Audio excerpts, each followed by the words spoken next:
नमस्ते, स्वागत है हमारे चैनल मीना पर।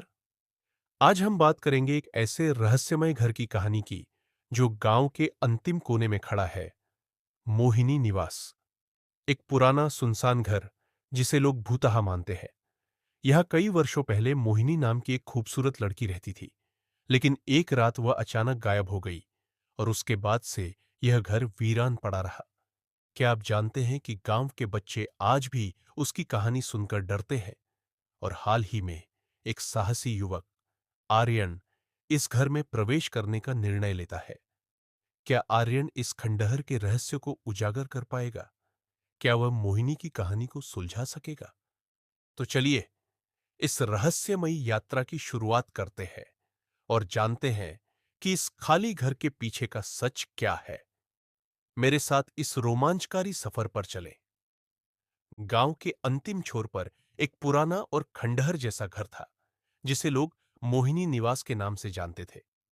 यह घर गांववासियों की मान्यता के अनुसार एक भूतहा स्थान था। सालों पहले यहां मोहिनी नाम की एक खूबसूरत लड़की रहा करती थी। उसकी खूबसूरती और मासूमियत की कहानियां गांव के बच्चे टोलियों में सुनते थे। लेकिन एक रात, जब चांद की रोशनी पूरी तरह धरती पर बिखरी थी, मोहिनी अचानक गायब हो गई। उसके बाद से ही यह घर वीरान हो गया, और कोई भी यहां जाने की हिम्मत नहीं करता था। गांव के बच्चों में यह कहानी चल रही थी कि मोहिनी की आत्मा अब भी इस घर में भटक रही है, और जो कोई भी उस घर में प्रवेश करेगा, वह सीधे उसके जाल में फंस जाएगा। परंतु एक दिन एक युवक गांव में आया। उसका नाम था आर्यन, जो शहर से अपने दादा दादी के साथ छुट्टियां मनाने आया था। आर्यन साहसी और जिज्ञासु था, और उसे हमेशा रोमांचक कहानियों से आकर्षण रहा था। उसने गांव के बच्चों से मोहिनी के बारे में सुना, और उसकी जिज्ञासा बढ़ गई। आर्यन ने ठान लिया कि वह उस खंडहर में जाकर सच्चाई का पता लगाएगा। एक रात, जब चांद की रोशनी पूरी तरह से चांदनी बिखेर रही थी, उसने बच्चों को बताकर उस खंडहर की ओर कदम बढ़ाया। उसका दिल तेजी से धड़क रहा था, लेकिन उसने अपने हौसले को समेटा और उस भुतहा घर में प्रवेश कर गया। घर का दरवाजा जस का तस खुल गया। अंदर अंधेरा, सुनसान और ठंडा माहौल था। दीवारों पर धूल और जाले थे। आर्यन ने घूमते घूमते एक कोने में रखी एक पुरानी अलमारी देखी। वह अलमारी खुली थी, और उसमें एक पुरानी डायरी रखी थी। उसने डायरी को उठाया और पढ़ने लगा। डायरी में मोहिनी के जीवन की कहानी थी।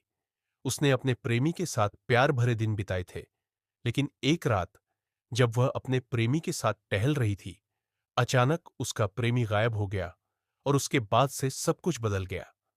मोहिनी लिखती है कि उस रात उसके प्रेमी के अंत में तो एक अनजानी शक्ति थी, जिसने उसे अपने पास खींच लिया। उसके बाद मोहिनी पूरी तरह से टूट गई, और एक दिन वह भी गायब हो गई। उम्मीदा भरी आंखें, हताशा और विस्मय की भावनाएं उस डायरी में बसी हुई थीं। आर्यन ने पढ़ा कि मोहिनी की आत्मा अपूर्ण प्रेम की तलाश में इस घर में भटक रही थी। उसके दिल में जिज्ञासा और डर दोनों थे। डायरी के अंत में एक पन्ना फटा हुआ था, लेकिन एक शब्द साफ साफ पढ़ाई दे रहा था: खेल खेल। आर्यन को लगा कि शायद घर के किसी कोने में अभी भी कुछ अदृश्य रहस्य छुपा है। उसने घर के हर कमरे की तलाशी शुरू की। अचानक उसे एक पुरानी सीढ़ी मिली, जो नीचे की ओर जा रही थी। जैसे ही वह नीचे की ओर बढ़ा, उसे एक और बात महसूस हुई। घर में अजीब सी सुगंध थी, जैसे कोई पुराना इत्र, जो वक्त के साथ भी मिटा नहीं था। नीचे पहुंचकर उसने एक बंद दरवाजा देखा। दरवाजे के नीचे से एक हल्का हल्का प्रकाश आ रहा था। आर्यन ने अपनी हिम्मत इकट्ठा की और दरवाजा खोलने की कोशिश की। दरवाजा खटखटाने पर वह धीरे धीरे खुला, और एक तस्वीर सामने आई। यह मोहिनी की थी, लेकिन इस बार वह अलग थी। उसकी आंखों में एक गहरा अंधेरा था। आर्यन ने देखा कि कमरे में एक बड़ी सीना वस्तु थी। उसमें कई चीजें बिखरी हुई थीं: चूड़ियां, अंगूठियां और एक पुरानी किताब। किताब को खोले बिना उसने पहले चूड़ियों को देखकर सोचा कि शायद ये मोहिनी की होंगी। जैसे ही उसने एक चूड़ी उठाई, एक तेज आवाज गूंजी, जैसे कोई उससे कह रहा हो, छोड़ दो उसे, वह तुम्हारा नहीं है। अचानक उसे लगा कि कोई उसके पीछे खड़ा है। आर्यन घबरा गया और मुड़ा, लेकिन वहां कोई नहीं था।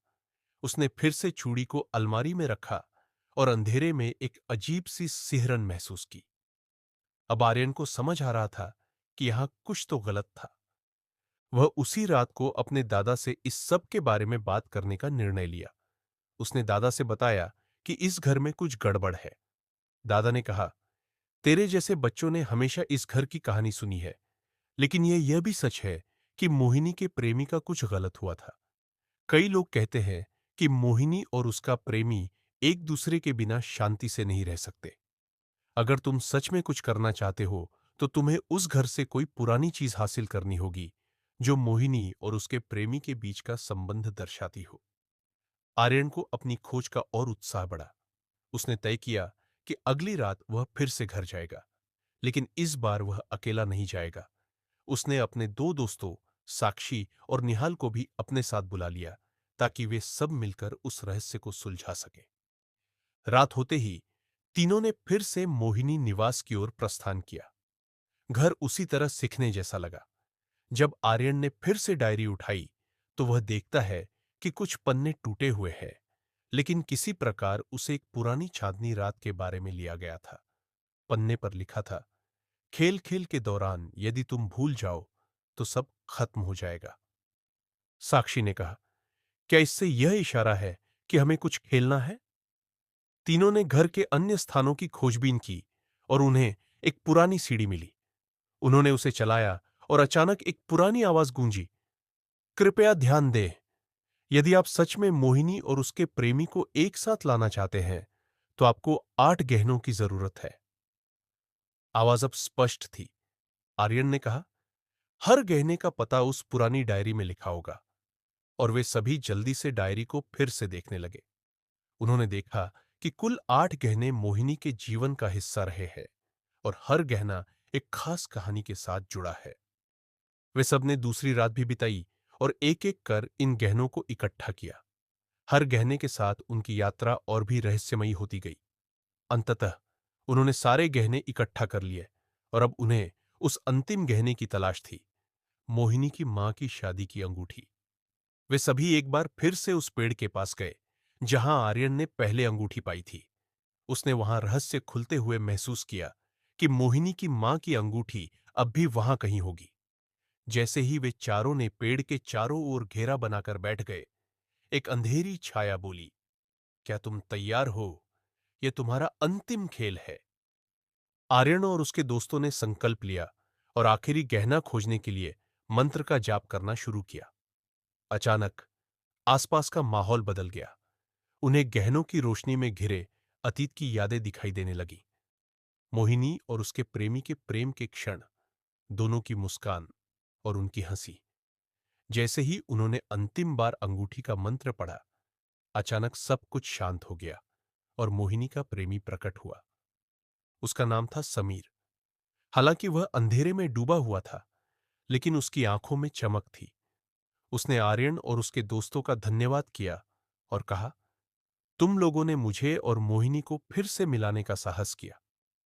समीर ने कहा, हमारे प्यार को एक शाप ने बांध रखा था, लेकिन अब मैं वापस जा रहा हूं। तुम सबकी मदद के बिना यह संभव नहीं होता।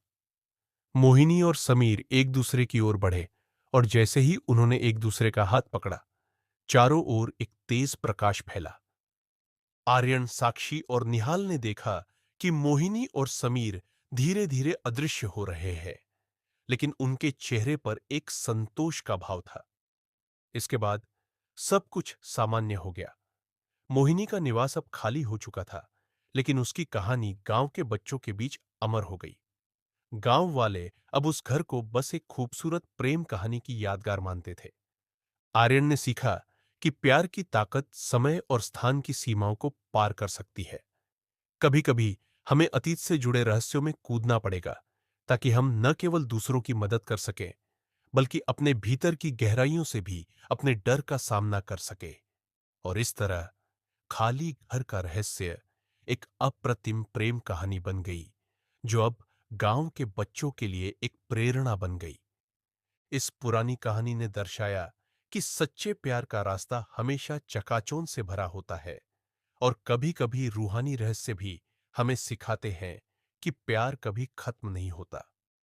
दोस्तों, अगर आपको ये कहानी पसंद आई तो इस कहानी को लाइक करें, शेयर करें और हमारे YouTube चैनल मीना को सब्सक्राइब करें। धन्यवाद।